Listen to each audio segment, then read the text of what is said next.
Terus, bentar ya.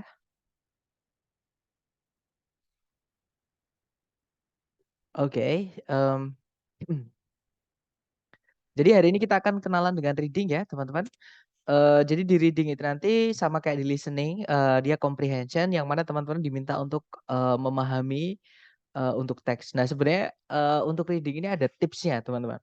Tipsnya adalah, tapi ada syaratnya untuk bisa menggunakan tips atau, mempraktekkan tipsnya atau strateginya, teman-teman harus bisa mengkelompokkan dulu jenis soal yang ditanyakan itu termasuk yang mana dari 3 yang akan kita bahas nanti, seperti itu. Oke, jadi, kalau kita sudah tahu, itu masuk ke dalam yang mana, nanti kita tahu cara ngerjakannya bagaimana, seperti itu. Nah, jadi di reading nanti teman-teman akan dikasih 50 soal ya, yang mana, teman-teman cuma dikasih waktu 55 menit. Nah, 50 soal itu nanti, dibagi ke dalam 5 teks. Jadi rata-rata satu teks itu 10 soal, teman-teman. Walaupun kadang ada juga yang, cuman 9, kadang ada yang bahkan 11, kadang bahkan ada yang cuman 7. Saya pernah soal reading paling sedikit itu satu bacaan, satu teks itu diikuti 7 soal, teman-teman. Tapi itu nggak normal ya atau jarang sekali gitu. Untuk rata-rata ya satu teks 10 soal, seperti itu. Jadi teman-teman nanti dikasih 5 teks, seperti itu. Nah, untuk tipsnya, teman-teman nanti jangan membaca teksnya dulu. Karena otak kita nggak mampu menampung seluruh informasi yang ada di teks sebanyak itu gitu ya. Sedangkan di soal itu yang ditanyakan bukan semua informasi yang ada di teks, hanya beberapa saja, hanya 10 soal saja. Nah, maka nggak penting kalau kita baca semuanya sedangkan waktu kita terbatas. Oke, jadi baca soalnya dulu baru nanti kita akan tahu cara mengerjakannya bagaimana, maksudnya nanti, teksnya diapain seperti itu. Nah, kemudian vocabnya teman-teman sama ya dengan di listening, sama di structure juga. Vocab itu yang paling penting di TOEFL ini, teman-teman. Jadi vocabnya teman-teman ini akan sangat membantu dalam mengerjakan reading ini. Oke? Nah, kemudian dari membaca soalnya dulu tadi, baru kita baca teks, teman-teman nanti akan tahu apakah soal tersebut cara mengerjakannya itu kita cukup membaca topik sentence-nya saja. Oke, atau kita harus mencari dulu informasi yang ditanyakan menggunakan teknik namanya scan dan skim. Karena yang ditanyakan itu adalah, informasinya itu mengklaster teman-teman, menggerombol di satu posisi di dalam kalimat, seperti itu. Jadi atau bisa dibalik ngomongnya gini, eee, apa namanya, di satu titik di dalam kalimat, topik yang dibahas atau bahasanya itu adalah tentang X, seperti itu. Tapi hanya di situ saja, seluruh teks tidak bahas itu, tapi hanya di situ saja, seperti itu. Nah, itu yang jenis soal yang cara mengerjakannya adalah scan dan skim. Dan yang terakhir, jenis soal yang jawabannya nggak ada di teks ya, teman-teman, itu cara mengerjakannya adalah kita harus membuat kesimpulan berdasarkan petunjuk yang ada di dalam teks mengenai yang ditanyakan di soal, seperti itu. Nah, hari ini, hari pertama untuk reading, kita akan cover 2 chapter sekaligus ya. Jadi kita akan, cover 2 chapter ke dalam, tahapan nomor 1 yaitu kita akan belajar soal jenis apa aja yang cara mengerjakannya adalah kita cukup membaca topik sentence-nya saja.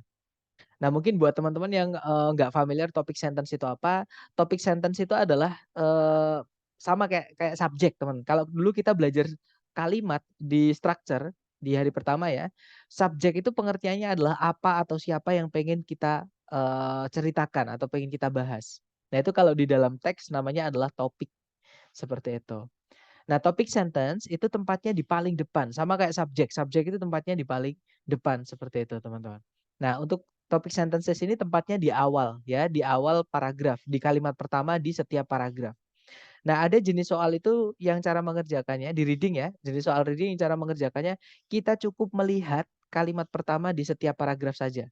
Terus kita nanti, pahami ya, kita baca kalimat pertama setiap paragraf, kita buat kesimpulan, terus kita hubungkan ke dalam, pilihan A, B, C, D, ini masuknya yang mana, oke. Nah, untuk jenis soal yang cara mengerjakannya adalah cukup kita membaca kalimat pertama di setiap paragraf saja, itu adalah jenis soal reading yang menanyakan garis besar mengenai teks, teman-teman. Gambaran seluruhnya mengenai teks. Jadi seluruh teks itu membaca apa, membahas apa, seperti itu. Nah, tapi teman-teman tidak perlu membaca seluruh teks, kenapa? Karena di dalam teks itu ada namanya main idea atau topik itu ya, ada juga, supporting idea, ada juga supporting idea itu ide pendukung. Jadi yang masih nyambung tapi biasanya agak melenceng dikit gitu. Ada juga informasi tambahan. informasi sampingan atau intermezzo, yang mana itu sebenarnya bukan yang pengen dibahas tapi buat, nyelip-nyelip seperti itu, buat nambah-nambahin aja kayak gitu. Sebenarnya itu nggak penting kayak gitu. Nah makanya, teman-teman nggak perlu baca seluruh teks daripada nanti dibingungkan oleh supporting ideas sama additional ideas atau intermezzo tadi, seperti itu. Nah untuk jenis soal pertama yang teman-teman cukup, baca kalimat pertama di setiap paragraf saja adalah jenis soal yang menanyakan main idea, ya.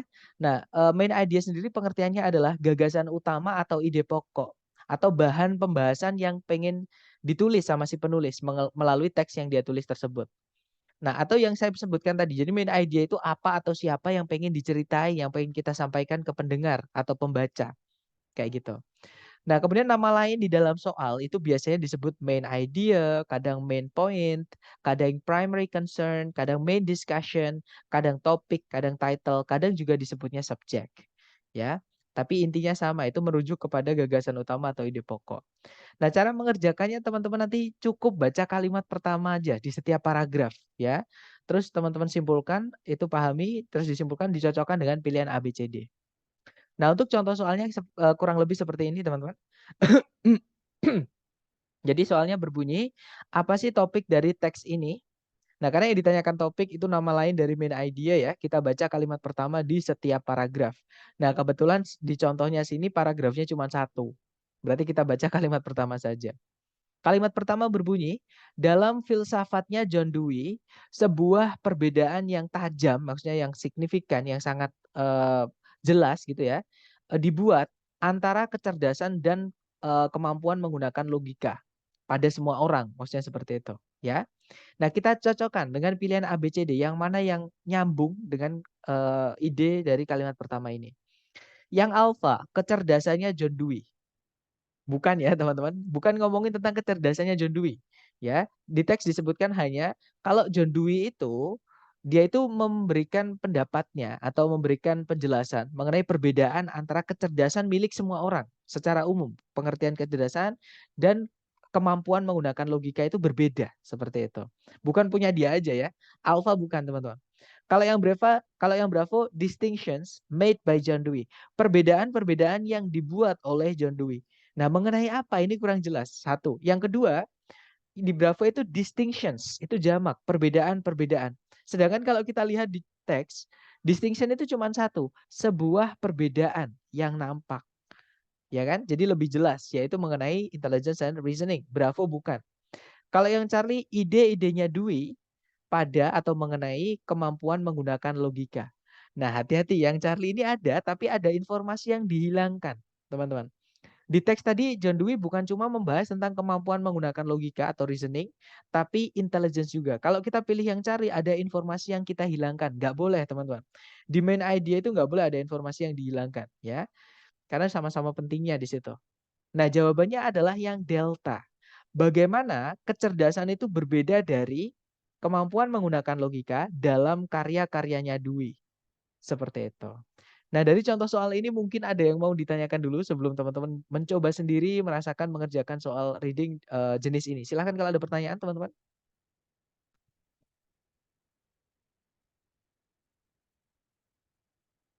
Nggak ada ya? Nah, kalau nggak ada mari kita coba dulu. Nanti kalau teman-teman menemukan kesulitan, mungkin kita bisa tahu dari mengerjakan soal ya. Nah, dicoba dulu, jangan takut salah, konsentrasi, boleh buka kamus ya. Waktunya teman-teman adalah 60 menit ya, waktunya di pojok kanan atas. Dicoba dulu waktunya 60 menit dimulai dari sekarang silahkan.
Oke, 60 detik sudah habis.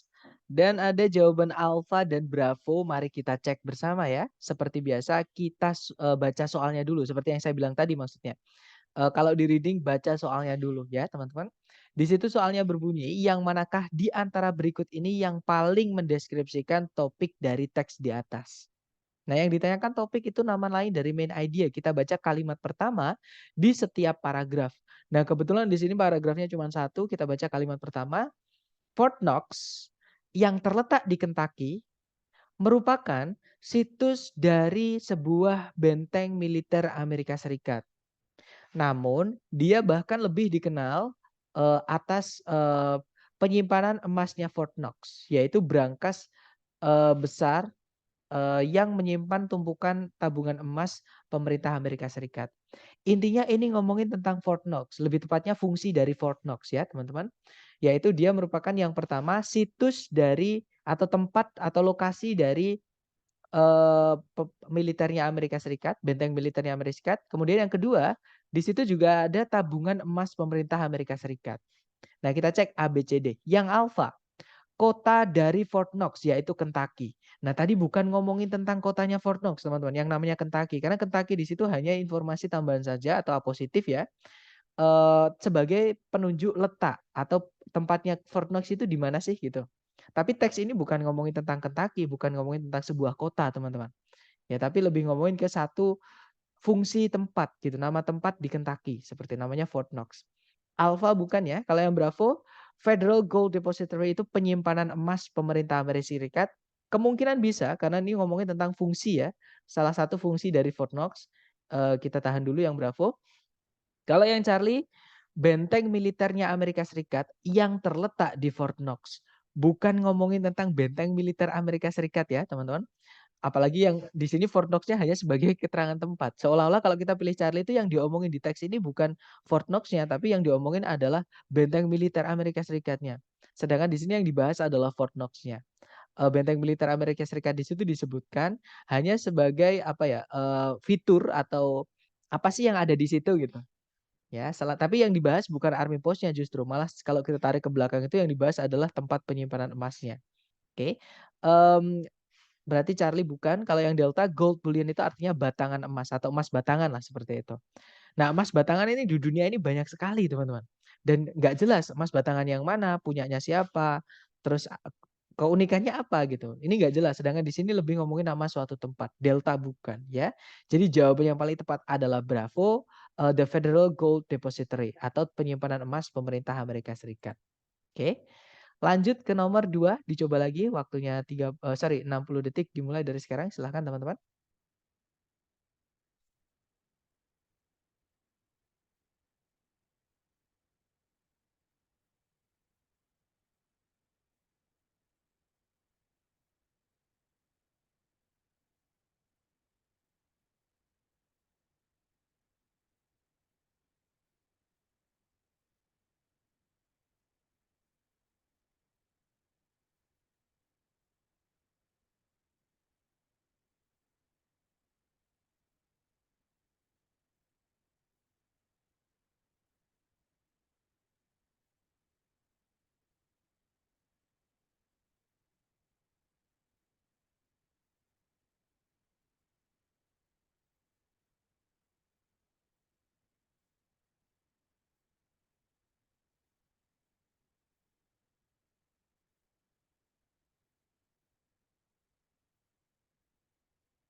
Oke, 60 detik sudah habis.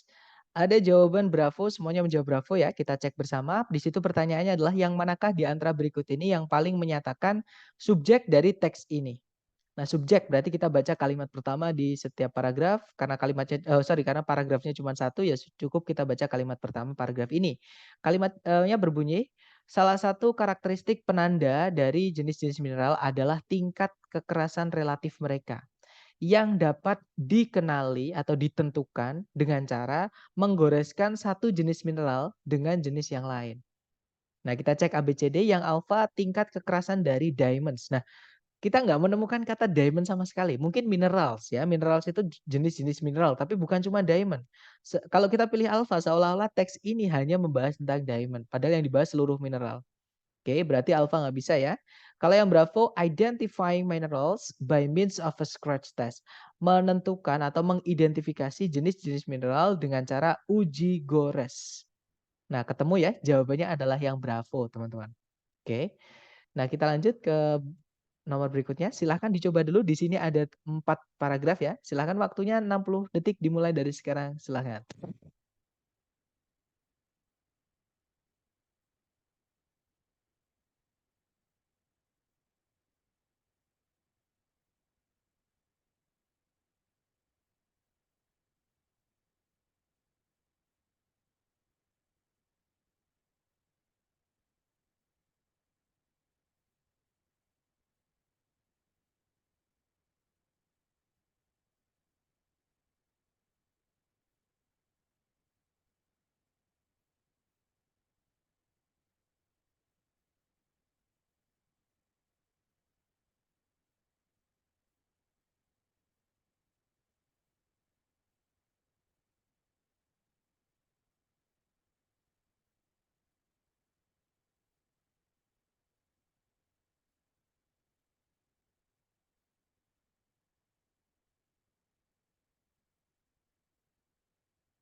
Oke, thumbs up.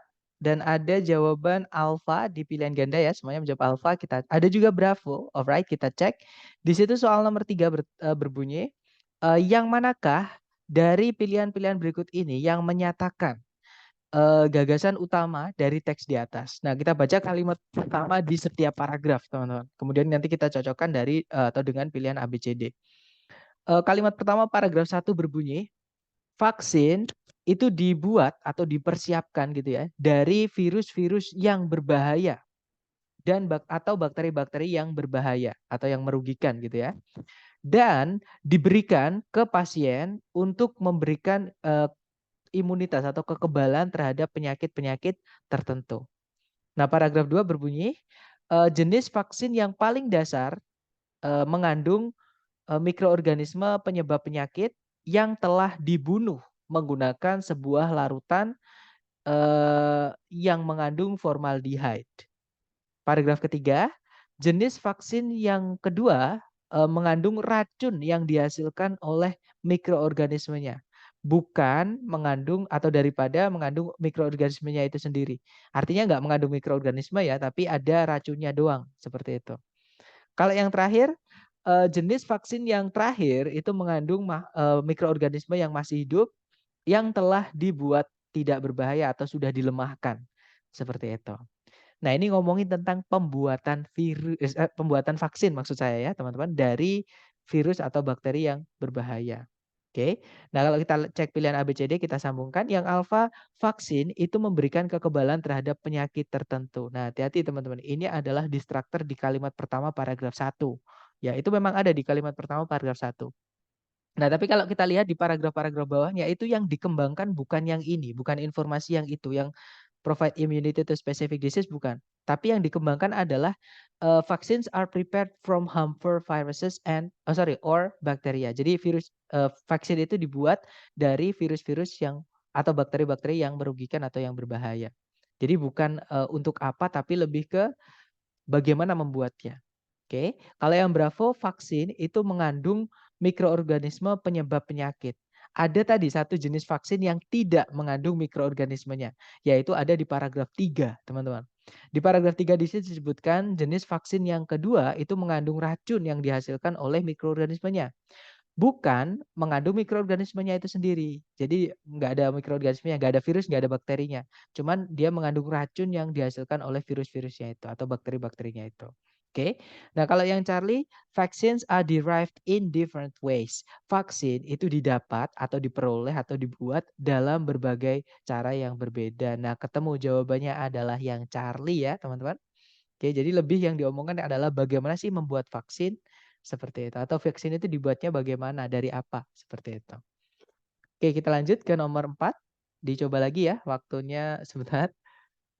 Berarti kita tetap harus baca semua ya, saya bilang tadi, kalimat pertama di semua paragraf, teman-teman. Bukan kalimat pertama aja ya. Karena setiap paragraf itu nanti itu adalah pengembangan ide yang jadi gini, pengembangan ide dari kalimat pertama paragraf satu itu di kalimat berikutnya. Nah, tapi kalau ada paragraf baru, itu adalah ide baru atau gagasan baru tapi yang masih nyambung dengan kalimat pertama paragraf satu. Jadi itu juga penting, teman-teman. Seperti itu juga topik sentence atau gagasan utama tapi gagasan utama yang dikembangkan ke paragraf yang lain seperti itu. Jadi yang harus dibaca adalah kalimat pertama semua paragraf, bukan cuma paragraf satu. Seperti itu. Dicoba lagi nomor 4, waktunya 60 detik dimulai dari sekarang silahkan.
Oke, 60 detik sudah habis dan ada jawaban delta, semuanya menjawab delta, kita cek bersama ya.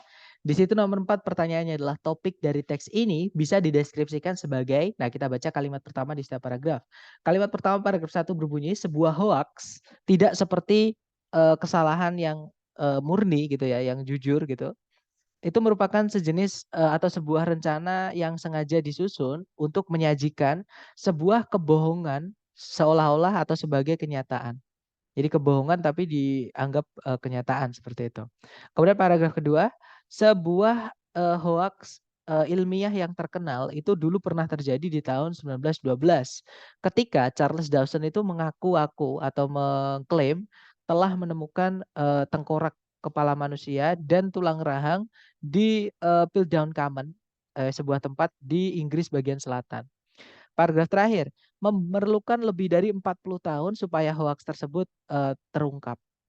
Nah, berarti di sini ngomongin tentang hoax ya, teman-teman. Dan kalau kita lihat di pilihan A, B, C, D, yang menuliskan kata hoax atau yang artinya sama dengan hoax, itu cuma yang delta. Jadi jawabannya yang delta itu jelas banget ya. A definition of hoax itu disebutkan di paragraf pertama, definisi hoax itu ya. Example of hoax itu dijelaskan di paragraf 2 dan paragraf 3. Ya, jawabannya adalah delta, teman-teman. Karena kalau yang alpha, pil down man mungkin teman-teman akan menemukannya di paragraf 2. Nah, tapi itu hanya sebagai contoh saja. Dan itu pun informasi tambahan juga dari contohnya. Seperti itu. Atau informasi perincian gitu. Yang Bravo ada penemuannya Charles Dawson itu ya Bill Downman itu. Sama, nggak mungkin ada dua jawaban sama ya. Charlie Eanthropus Dawson itu nama dari Bill Downman tadi dinamai itu. Nah, itu sama semua. Tidak mungkin ada 3 jawaban yang sama. Yang benar semuanya. Nah, ini juga bisa dianggap bonus seperti itu. Oke, jadi jawabannya Delta. Nah, itu tadi. Jadi untuk jenis soal pertama yang cara mengerjakannya teman-teman cukup membaca kalimat pertama di setiap paragraf. Mungkin ada yang ditanyakan dulu sebelum lanjut ke jenis soal kedua yang cara mengerjakannya mirip, teman-teman.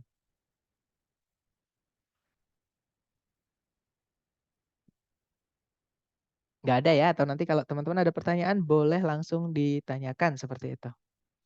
Apakah pasti main idea di awal paragraf? Ya, teman-teman. Jawabannya harus di awal paragraf. Nah, pertanyaannya sama ya. Jadi main idea sama kayak subjek. Subjek itu tempatnya selalu di depan. Itu yang maksudnya susunan kalimat yang normal ya, sama di teks itu selalu di depan, di awal, teman-teman. Bedanya budaya Inggris sama budaya kita. Kalau kita ngomong itu berbelit-belit, mau ngutang misalnya, itu kita ngomong dari penciptaan Big Bang misalnya, atau teori alam semesta tercipta. Nanti tiba-tiba di akhir cuma ngomong mau ngutang gitu. Nah, kalau di Inggris tuh enggak, mereka mau ngomong apa langsung. Nah, itu penjabaran nanti supporting idea itu untuk mendukung yang sudah kita sampaikan. Kata ganti itu menggantikan kata yang sebelumnya sudah disebutkan. Tiba-tiba kita ngomong kata ganti tuh bingung. Nah, tapi kalau orang Indonesia sering gitu, kayak gitu. Sering nyindir, sarkasm gitu-gitu. Tapi kalau mereka enggak. Nah, itu salah satu. Dan untuk memang jenis teknik penulisan yang formal atau akademik, mungkin kalau teman-teman pernah belajar IELTS ya mungkin. Nah itu untuk main idea, beda sama thesis statement ya teman-teman. Thesis statement sama main idea beda. Oke, kalau thesis statement itu nanti di essay. Kalau teman-teman nulis essay, terutama argumentatif essay, itu ada namanya thesis statement. Itu adalah maksud teman-teman menulis argumentatif itu untuk apa, kayak gitu. Karena banyak maksud penulisan itu, misalnya mengajak seorang untuk membeli produk kita, ada yang mempengaruhi orang untuk berhenti melakukan sesuatu, misalnya buang sampah. Nah, itu alasannya kenapa. Nah, itu namanya thesis statement, ya. Nah, tapi kalau suatu artikel atau pengetahuan atau namanya apa ya? Report, namanya report ya, teman. Teksnya namanya report. Bukan report yang di berita, bukan. Report itu jenis teks yang menjabarkan tentang suatu fakta atau informasi atau pengetahuan secara sains. Nah, itu letaknya main idea itu di kalimat pertama. Topik itu letaknya di kalimat pertama. Seperti itu, teman-teman. Dapat ya? Jadi main idea itu letaknya di kalimat pertama di setiap paragraf. Beda dengan thesis statement, itu beda. Ya, mungkin kalau teman-teman dulu pernah belajar di kuliah mungkin seperti saya, ada namanya thesis statement sama main idea itu beda. Oke, lanjut ke jenis soal kedua yang cara mengerjakannya. Teman-teman cukup membaca kalimat pertama di setiap paragraf, yaitu idea organization. Ini soal ini jarang, teman-teman. Tapi bulan ini saya tes, itu saya menemukan satu soal lagi gitu. Jadi setelah sekian lama tidak menemukan soal ini, ternyata keluar. Jadi ternyata masih dipakai, bisa dibilang seperti itu. Nah, idea organization itu apa? Idea organization itu, teman-teman, itu adalah pengembangan ide. Bagaimana si penulis itu mengembangkan idenya. Jadi semakin ke bawah itu bagaimana, alurnya itu bagaimana, seperti itu. Ya, jadi seperti yang saya sebutkan tadi, paragraf 1 itu inti, nah nanti dijabarkan ke paragraf 2, paragraf 3. Nah, itu yang dimaksud dengan organisasi atau pengembangan, penyusunan seperti itu. Jadi si penulis itu gimana sih caranya nyusun ide atau informasi di teksnya yang dia tulis, seperti itu. Nah, nanti cara mengerjakannya, teman-teman nanti cek setiap jawaban ya dengan kalimat pertama di setiap paragraf. Maksudnya sama sih, teman-teman baca dulu kalimat pertama setiap paragraf, dipahami, kemudian dicocokkan dengan pilihan A, B, C, D yang nyambung yang mana. Nah, untuk contoh soalnya seperti ini, kita baca soalnya dulu kalau di reading ya. Di reading di situ soalnya berbunyi, in this passage. Nah, ini kalau diartikan di teks ini kan nggak ada keterangan tuh. Ini soal jenis apa kita nggak tahu. Kalau teman-teman menemukan soal seperti ini, kebanyakan di soal prediksi ya. Kalau di TOEFL yang asli ITS nggak pernah, teman-teman. Ada soal cuma in this passage, itu nggak ada gitu. Nah, ini hanya contoh aja ya. Jadi di teks ini kalau teman-teman tidak menemukan ada penanda ini jenis soal apa, teman-teman nggak tahu, dibaca jawabannya dulu. Nah, itu yang alfa jawabannya berbunyi, sebuah ide atau gagasan itu disajikan dan kemudian dibantah. Kalau yang bravo, sebuah konsep diikuti oleh contoh. Kalau yang Charlie, sebuah sebab diikuti oleh akibat. Kalau yang delta, sebuah kepercayaan yang didukung oleh alasan logis. Nah, berarti ini menanyakan tentang bagaimana sih si penulis itu menyambungkan idenya atau menuliskan teksnya itu, ide-idenya itu dijabarkannya caranya gimana. Sama, cukup kita baca topik sentence setiap paragraf aja, teman-teman. Terus kita hubungkan dengan pilihan A, B, C, D ya.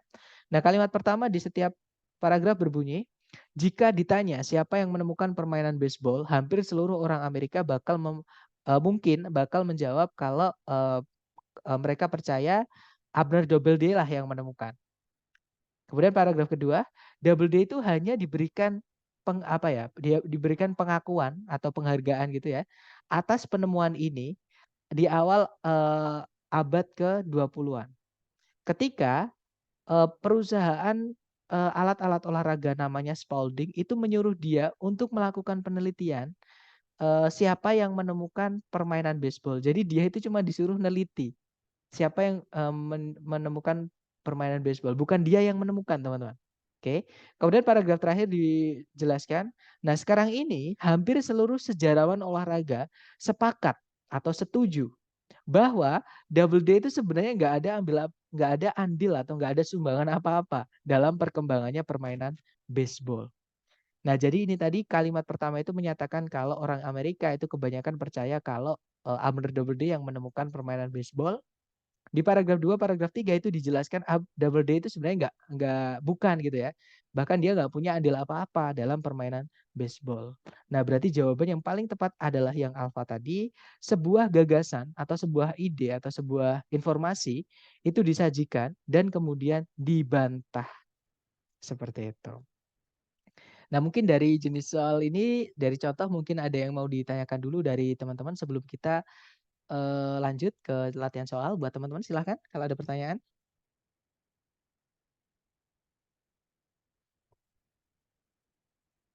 Nggak ada ya teman-teman? Baik, kalau nggak ada sekarang kita ke latihan soal, dicoba dulu waktunya 60 detik, dimulai dari sekarang, silahkan.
Oke, thumbs up. Mungkin ada yang sudah nemu jawaban, teman-teman?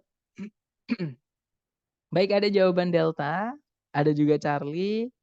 Oke, kita cek bersama. Seperti biasa kita baca soalnya dulu kalau di reading ya. Di situ soalnya berbunyi bagaimana informasi di dalam teks itu dikembangkan. Nah, berarti kita baca kalimat pertama karena ini menanyakan garis besar mengenai teks ya. Kalimat pertama berbunyi, konflik di dalam sebuah organisasi itu tidak selalu dipandang sebagai sesuatu yang tidak diinginkan. Kemudian paragraf kedua, berdasarkan pandangan konflik tradisional, konflik itu berbahaya bagi sebuah organisasi. Paragraf terakhir, pandangan mengenai konflik dari para interaksionis di sisi lain berpandangan kalau atau berpendapat kalau mengatakan kalau konflik itu bisa memberikan sebuah fungsi penting di suatu organisasi dengan cara mengurangi tingkat zona nyaman di antara para pekerjanya dan menyebabkan perubahan positif terjadi. Nah, berarti ini ngomongin yang diulang-ulang tadi ya, ada is not always viewed, tidak selalu dipandang sebagai sesuatu yang tidak diinginkan. Nah, ini yang pertama ini si penulis netral, teman-teman. Dia tidak berpihak kepada siapapun, dia cuma menyajikan fakta aja. Nah, di paragraf kedua dia menyatakan kalau ada beberapa kelompok namanya yang memiliki pandangan tradisional mengenai konflik. Nah, berarti ini ngomongin tentang pandangan-pandangan mengenai konflik ya. Jadi jawaban yang paling tepat adalah yang bravo, teman-teman. Ya, jadi pandangan-pandangan yang berbeda mengenai konflik itu disajikan. Seperti itu. Kalau yang Charlie, dua pembuat teori gitu ya, membahas kelebihan dan kekurangan dari pandangan mereka mengenai konflik. Nah, kita tidak menemukan nama sama sekali. Teoris itu nama apa ya? Teoris itu artinya para pembuat teori. Nah, di situ kan harusnya ada nama orang, pembuat teorinya siapa kan nggak ada. Seperti itu. Jadi Charlie bukan. Kalau yang alfa asal muasal dari gagasan mengenai konflik itu disajikan. Nah, kita ketika baca kalimat pertama di setiap paragraf tadi nggak tahu dari mana pertama kali konflik itu berasal. Nah, otomatis kita bukan itu ya. Kita tidak menjawab main idenya, berarti bukan itu. Kalau yang delta contoh-contoh dari konflik di dalam organisasi itu disajikan. Nah, tadi nggak ada sama sekali contoh konflik di dalam organisasi. Ya, yang ada hanyalah pendapat atau pandangan mengenai konflik di suatu organisasi, suatu kelompok seperti itu. Oke, jadi jawabannya yang bravo. Lanjut lagi ke number 5, dicoba lagi jangan takut salah. 60 detik dimulai dari sekarang, silakan.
Oke, thumbs up.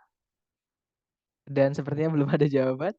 Gak apa-apa, kita jawab bersama teman-teman. Di situ nomor 5 pertanyaannya adalah, bagaimana sih informasi di dalam teks itu dikembangkan? Nah, kita baca kalimat pertama di setiap paragraf ya.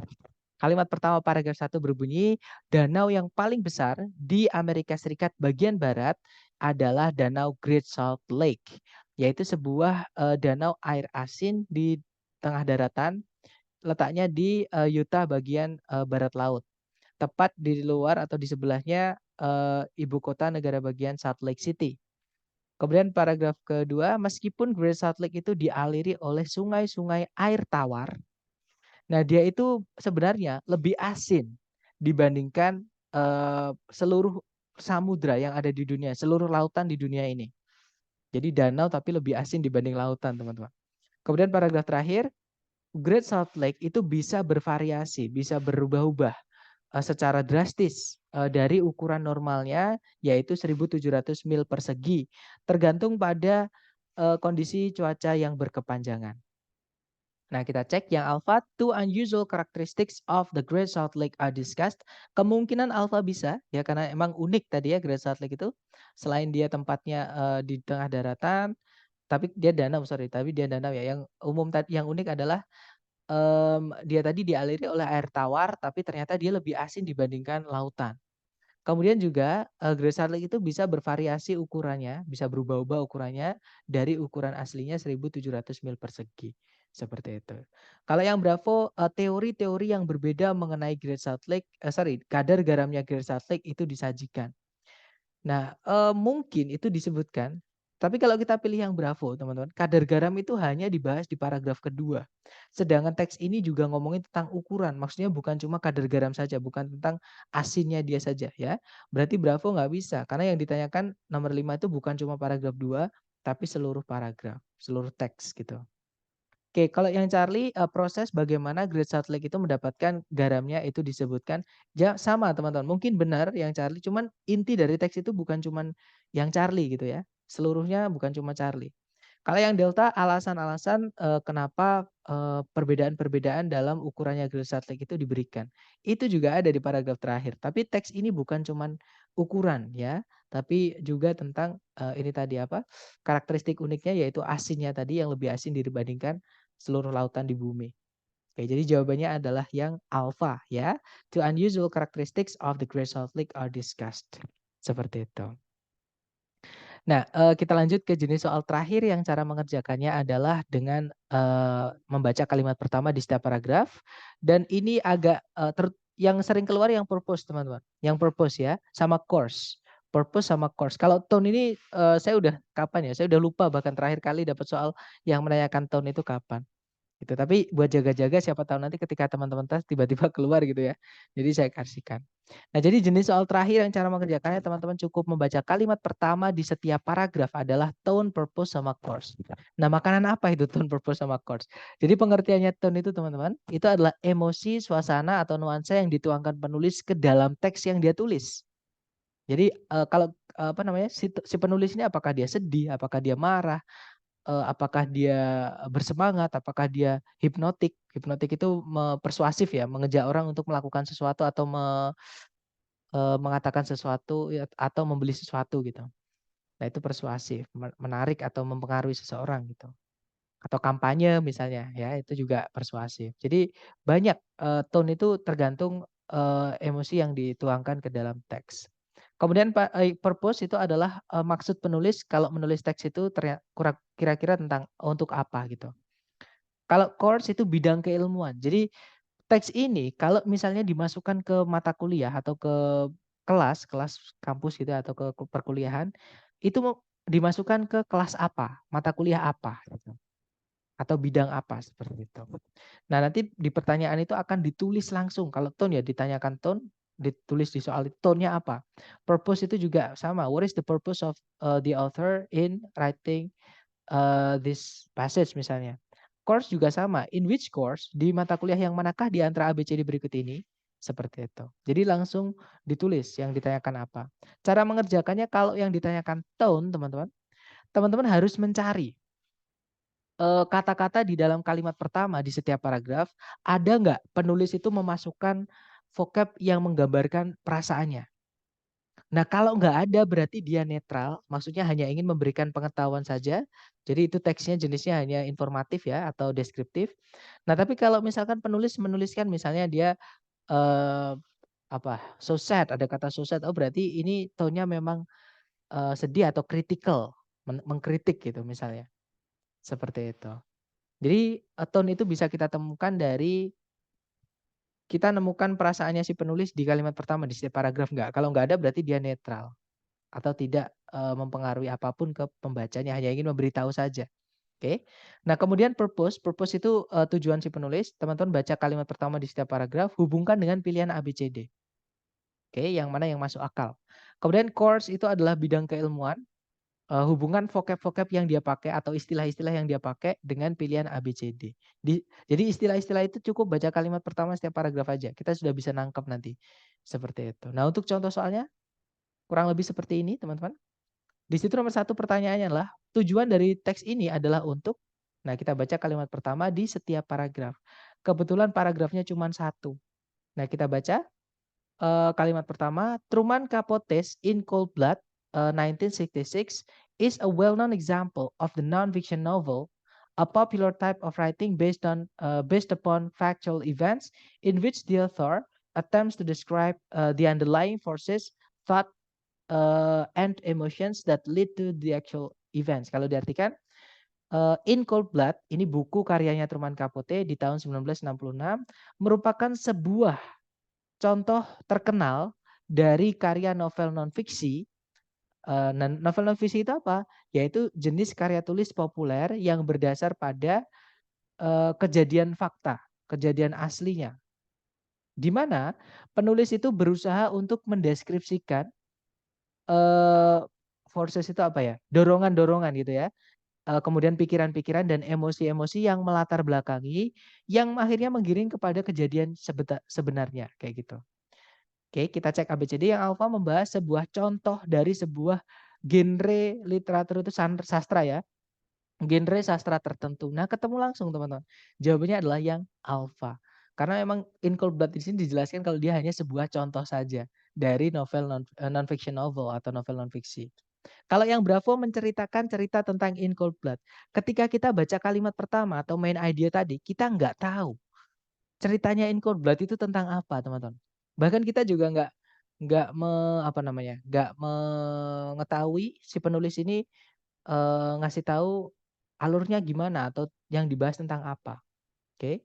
Hanya ngomongin judul bukunya saja, terus itu hanya contoh dari novel non-fiksi. Bravo bukan. Kalau yang Charlie menjelaskan alasan Truman Capote dalam menulis bukunya yang berjudul In Cold Blood. Nah, ketika kita baca kalimat pertama tadi, itu nggak ketemu teman-teman. Kenapa? Kok Truman Capote nulis buku itu? Nah, berarti bukan itu maksudnya atau tujuannya. Kalau yang Delta mendeskripsikan bagaimana Truman Capote itu melakukan penelitian atau meneliti gitu ya novel non fiksinya sendiri. Nah, bukan ya teman-teman karena sama di kalimat pertama tadi nggak ada menyebutkan bagaimana Truman Capote menuliskan novel atau meneliti novel non fiksinya itu. Seperti itu. Jadi hanya disebutkan secara luas, secara general kalau In Cold Blood itu salah satu jenis contoh novel non fiksi yang ditulis oleh Truman Capote. Seperti itu. Oke, itu nomor satu jawabannya alfa. Nomor dua, yang manakah di antara berikut ini yang paling mendeskripsikan tone dari teks? Nah tadi kalau kita baca kalimat pertama di setiap paragraf, kita tidak menemukan si penulis itu memasukkan perasaannya si penulis ya ke dalam teks. Nah berarti si penulis ini netral teman-teman. Dia hanya ingin memberikan informasi saja mengenai yang pengen dia tulis seperti itu. Jadi dia tidak berpihak ke siapapun, juga tidak menumpahkan perasaan dia lah kayak gitu. Nggak ada tone-nya berarti. Nah berarti jawabannya yang delta ya, deskriptif, hanya ingin mendeskripsikan saja. Kalau yang ketiga, this passage would probably be assigned reading in which of the following courses. Teks ini mungkin akan diminta untuk membaca di mata kuliah yang manakah di antara berikut ini. Nah tadi vocab yang dipakai ya, yang pertama ada non-fiction novel, novel non-fiksi. Yang kedua ada popular type of writing, karya tulis tertentu, populer atau karya tulis rakyat gitu ya, atau umum atau terkenal gitu. Ada kata author, penulis. Kemudian ada juga udah ya di situ ya. Berarti ini ngomongin tentang yang nomor 2 jawabannya yang delta. Deskriptif ya karena si penulis netral. Nah, kalau yang nomor 3 ini jawabannya adalah yang Charlie ya, teman-teman. Modern American Novels. Jadi novel-novel Amerika modern seperti itu. Nah, dari ketiga contoh tadi mungkin ada yang mau ditanyakan dulu dari teman-teman, silahkan.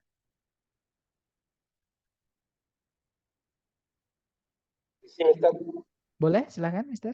Itu yang jawaban nomor 3 itu modern American novel itu kita tahunya dia modern American novel itu dari mana? Nggak ada Dari membahas tahunnya, tentang modern modern. tahunnya dari tahun. Jadi gini, ada periode sama kayak bahasa bahasa bahasa apa ya? Bahasa Inggris itu ada namanya Old English, ada namanya apa namanya? eh apa Old English, kemudian saya lupa. Nah, ini materi sebenarnya materi kuliah saya dulu. Pokoknya ada bahasa Inggris misalnya kalau dulu bilang kamu itu bukan you. Dia pakainya the. Mungkin ke teman-teman yang non muslim kalau mungkin baca Bible yang terjemahan lama itu ada kalau menemukan kata ini ya, the ini adalah artinya you, tapi ini gaya lama, teman-teman. Bahkan sekarang kalau dicek di kamus itu harusnya ada sih the itu. Nanti dijelaskan itu you tapi Old English. Sekarang udah nggak dipakai. Nah, itu ada tahapannya. Kalau udah masuk ke 19th century, sorry bukan 19th century, dengan 19th century itu 18 1800 sekian ya. Nah, tapi abad ke-19 itu sudah termasuk ke modern English. Nah, kalau sekarang itu namanya bukan lagi modern tapi contemporary. Beda ya, contemporary itu apa ya? Bisa dibilang saya nggak tahu bedanya juga sih, tapi bisa dibilang modern juga lah kayak gitu. Cuman sekarang daripada orang-orang bilang modern itu sekarang pakainya contemporary English seperti itu. Jadi ada tahapannya, intinya ada zaman Renaissance. Renaissance itu zaman keemasan dulu, ketika karya-karya seperti Shakespeare muncul itu masih Renaissance. Nah, setelah Renaissance bubar itu baru muncul namanya Modern English. Nah, itu sekitar 1700-an seperti itu. Jadi baru masuk kalau kan di sini kan tahunnya 1900, teman-teman. 1900 itu apa namanya? Udah masuk ke dalam Modern English. Modern ini udah masuk modern gitu. Dapat nggak maksud saya, Mister? Berarti karena di sini ada kali tahun 1966 ya, Mister. Mm-mm. Iya, Makanya ada makanya kita ya sebut sebagai modern ya. betul. Karena di situ ada tahun. Jadi karyanya Truman Capote ini keluarnya di tahun 1966. Terus ada kata popular juga. Sebenarnya popular itu nggak menjamin waktu sih, karena dia menjamin ini sih. Popular itu contohnya sama kayak gini. Karya puisinya yang pernah di structure itu, karyanya siapa saya lupa. Yang cuman 7 itu ketika dia masih hidup itu. Dickinson, Emily Dickinson. Nah, Emily Dickinson itu apa namanya? Itu juga sudah termasuk ke modern English seperti itu. Nomor 3, apa ada kemungkinan jawabannya adalah D. Nah, inilah teman-teman yang saya maksud. Saya tidak terlalu suka dengan TOEFL yang dibuat oleh buku-buku. Intinya bukan dari ITS asli. Ini TOEFL ini yang bikin Longman kayak gitu. Nah, yang delta itu sebenarnya bisa jadi jawaban. Literary research, penelitian apa namanya sastra. Cuman karena jadi jawaban Charlie ini yang lebih tepat, Sir. Jadi ada kata novels, American novels ya, lebih itu lebih tepat seperti itu. Dan memang kalau dicek dikunci pun saya juga dulu kan bingung ya antara Charlie sama Delta karena novel itu juga termasuk ke dalam literary, termasuk ke dalam sastra, ke dalam literatur seperti itu. Tapi kenapa kok yang di Delta itu ada literary research gitu? Jadi memang apa namanya? eh, kalau teman-teman nanti ketika tes asli dari ITS, trust me, tidak sesulit ini, teman-teman. Tidak sembingungin ini, tidak semembingungkan ini. Jadi kalau apakah ada kemungkinan jawabannya delta? Ada kemungkinan. Karena Charlie ini masuk ke dalam yang delta, teman. Tapi kalau ada Charlie ini, jadi jawabannya lebih ke Charlie karena lebih spesifik. Seperti itu. Itu menurut saya sih ya, itu pandangan saya. Tapi mungkin bisa membantu dari teman-teman. Gimana menurut teman-teman? Atau mungkin gimana? Apakah dapat nggak kalau dari jawaban saya?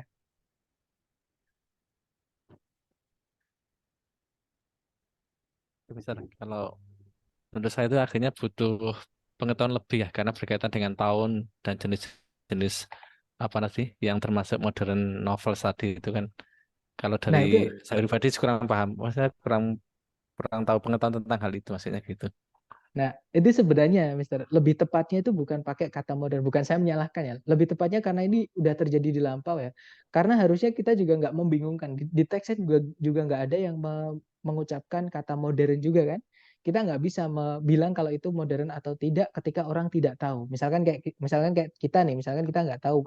Misalkan saya nggak tahu modern English itu apa, modern ada namanya Renaissance, ada namanya Old English, ada zaman Middle Ages itu kayak gitu. Nah, kalau kita nggak tahu itu kan akhirnya nggak tahu kalau kayak gini modern. Harusnya nggak boleh dimasukin modern. Lebih tepatnya the history misalnya atau American novel history itu lebih tepat kayak gitu. Jadi kayak yang Bravo itu American history, tapi lebih tepatnya kan kalau mau dikasih novel ya novel history seperti itu. Karena ini lebih ke sastra arahnya. Cuman kalau yang Delta itu terlalu luas ya, sastra kan banyak banget. Sedangkan yang Charlie itu lebih jelas.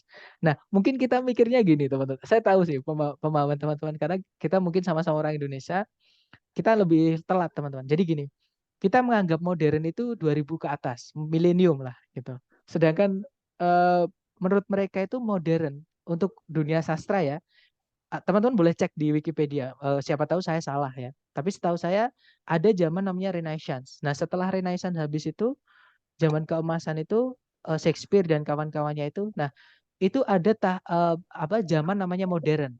Nah, modern itu masuk ke Emily Dickinson tadi. Itu udah masuk ke modern English. Padahal Emily Dickinson itu masih tahunnya 18 sekian atau 17 sekian, saya lupa. Kayak gitu. Jadi kalau pertanyaannya apakah kita harus punya background knowledge? Trust me guys, kalau teman-teman ngambil tes TOEFL yang asli ITS, itu tidak ada soal yang membelit. Sebentar, saya mute dulu ya, karena ada suara yang menggema, kayak gitu, jadi tabrakan. Oke, nah jenis soal TOEFL yang asli ITS itu nggak semembingungkan ini gitu, di pilihan gandanya. Makanya saya sarankan mending teman-teman ngambil aja yang asli, walaupun lebih mahal itu lebih mudah teman-teman. Gimana dapat ya? Seperti yang kalau teman-teman masih ingat dulu waktu kita belajar inversi.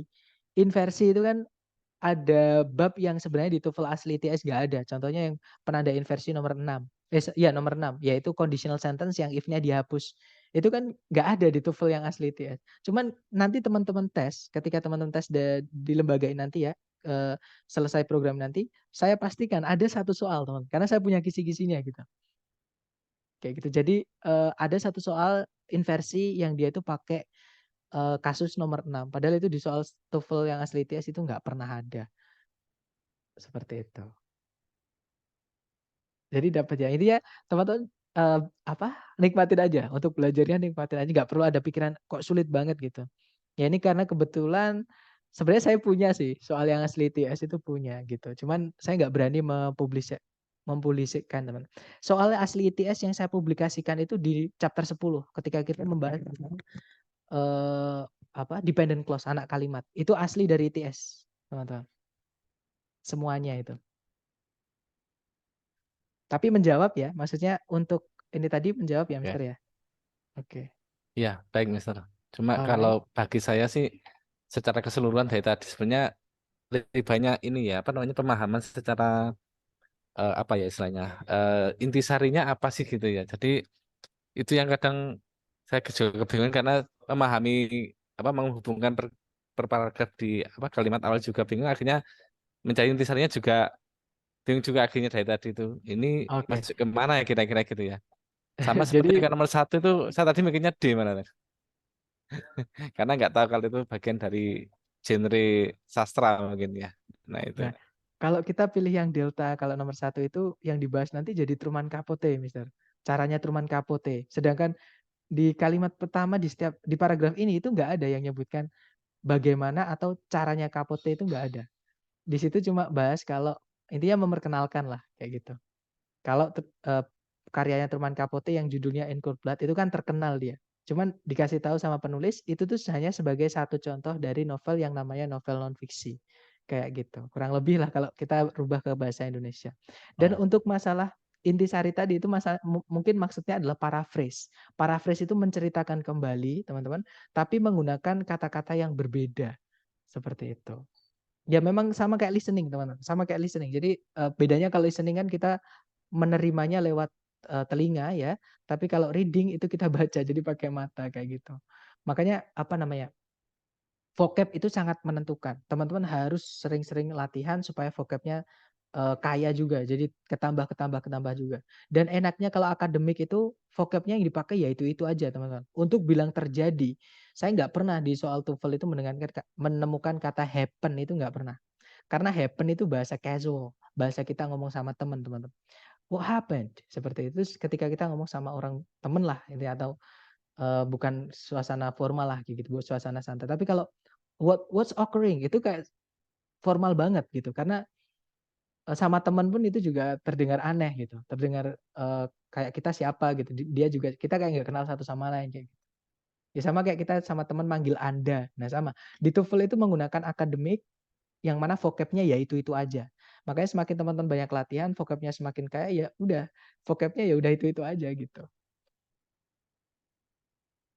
Tapi dapat ya, jadi ya kuncinya adalah di latihan sama teman itu. Makanya saya usahakan teori itu sesedikit mungkin.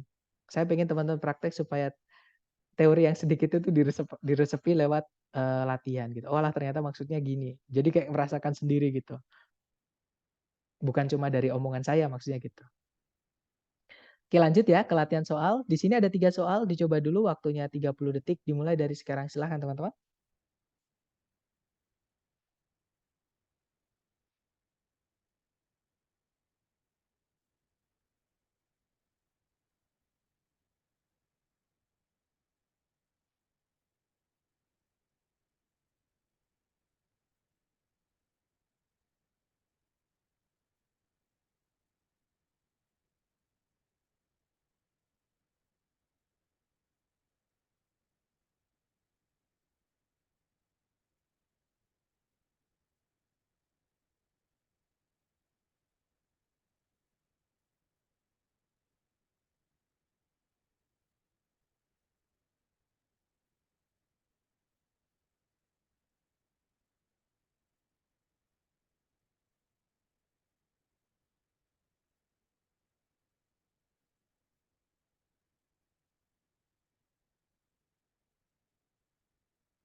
Oke, 3 menit sudah habis teman-teman. Yang sudah nemu jawaban boleh dikirim di chat sedapatnya teman-teman dulu ya. Misal baru dapat 1 juga nggak apa-apa, dikirim dulu. Sepertinya belum ada yang bisa menjawab, nggak apa. Kita di situ nomor 4 pertanyaannya adalah yang manakah di antara berikut ini yang paling mendeskripsikan maksud penulis atau tujuan penulis di teks ini. Ya sudah, kita baca kalimat pertama di setiap paragraf. Kalimat pertama paragraf 1 berbunyi, hingga sekarang pengakuan-pengakuan yang telah dibuat atau didapat maksudnya ya, dari terduga dalam keadaan hipnotis, belum diakui sebagai atau menjadi barang bukti oleh para pengadilan di Amerika Serikat. Paragraf terakhir, sebuah kasus sengketa lahan yang menyangkut atau membawa-bawa sebuah pengakuan yang didapat di bawah pengaruh hipnotis langsung dibawa ke pengadilan tinggi Amerika Serikat. Nah, intinya di sini yang diulang-ulang di paragraf 1, paragraf 2 adalah pengakuannya ya, pengakuan yang didapat dari hipnotis di pengadilan. Kita cek. Yang alfa untuk menjelaskan detail-detail atau informasi-informasi mengenai suatu kasus pengadilan tertentu. Nggak ada kasus teman-teman, itu hanya ngomongin ngomongin nggak ada kasusnya. Kalau yang di paragraf kedua itu ada kasus sebagai contoh, itu bukan intinya, bukan kasusnya itu intinya. Inti dari teks ini adalah pengakuan yang didapat dari hipnotis itu bagaimana kalau di pengadilannya Amerika Serikat. Nah, tadi dijelaskan itu belum diakui sebagai barang bukti. Seperti itu. Kalau yang Bravo, untuk mendemonstrasikan alasan kenapa pengakuan yang didapat di bawah pengaruh hipnotis itu tidak bisa dipercaya. Hati-hati teman-teman. Kalau kita pilih yang Bravo, seolah-olah seluruh pengakuan yang didapat dari hipnotis itu salah. Sedangkan teks tadi tidak menjelaskan begitu ya. Teks itu tidak menyalahkan pengakuan yang didapat dari hipnotis. Dia hanya bilang kalau pengakuan yang didapat dari hipnotis itu tidak diakui sebagai barang bukti oleh pengadilan di Amerika Serikat. Nah, masalah itu benar atau enggak masalah. Yang pasti itu tidak diakui sebagai barang bukti aja, nggak dipakai gitu ya sebagai barang bukti di pengadilan Amerika Serikat. Nah, kalau yang Charlie untuk mengklarifikasi peran dari pengadilan tinggi dalam, nah ini aja udah salah, nggak ada hubungan sama sekali yang diomongin bukan tentang peran dari pengadilan tinggi ya, tapi lebih ke peran dari pengakuan yang didapat dari hipnotis di pengadilan. Jawaban yang paling tepat adalah delta, teman-teman. To explain, jadi untuk menjelaskan status hukum dari pengakuan-pengakuan yang didapat atau diperoleh melalui hipnotis. Seperti itu. Nah, tadi jawabannya adalah tidak diakui atau tidak sah bagi para pengadilan di Amerika Serikat. Oke, jadi jawabannya delta. Kalau nomor 5, tone dari teks ini itu bisa dideskripsikan sebagai, nah tadi si pembuat soal kalau kita baca kalimat pertama di setiap paragraf, tidak ada dia memasukkan perasaan dia. Nah, otomatis di sini si pembuat soal itu netral, hanya ingin mengedukasi pembacanya, memberikan informasi saja ke pembacanya. Ya, berarti jawaban yang paling tepat adalah yang delta, informative. Nah, ketika kita baca ini kita hanya sekedar tahu gitu aja, teman-teman. Kalau di Amerika Serikat itu pengakuan dari orang yang dihipnotis itu nggak bisa dijadikan barang bukti. Oke, kalau yang nomor 6, teks ini mungkin akan diminta untuk dibaca di mata kuliah yang manakah di bawah ini. Nah, tadi ada kata-kata confessions, pengakuan, ada kata defendants, terduga, terdakwa, tersangka gitu ya. Kemudian ada kata evidence, barang bukti, courts, pengadilan, hukum ini ya. Berarti jawabannya adalah yang alpha, American law. Hukum di Amerika, seperti itu. Nah, itu tadi adalah jenis soal yang cara mengerjakannya cukup kita baca kalimat pertama di setiap paragraf ya. Intinya jenis soal yang menanyakan keseluruhan teks, teman-teman. Oke, jadi garis besar mengenai teks. Nah, mungkin sebelum kita tutup, ada yang ingin ditanyakan dulu dari teman-teman, silahkan.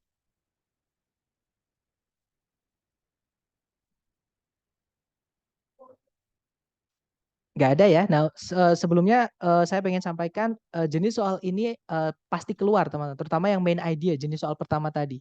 Ya, yang menanyakan teks ini mainly discuss, kayak gitu. Oke, jadi teman-teman hajar latihan terutama di bagian tersebut. Kalau untuk yang kedua dan yang ketiga itu jarang keluar. Memang ada tapi jarang sekali keluar. Seperti itu. Baik, thank you so much for having me today, everyone. I'll see you again next time. Adalah saya say, Assalamualaikum warahmatullahi wabarakatuh, and have a great day, everyone. Waalaikumsalam warahmatullahi wabarakatuh. Okay, thank you, everyone.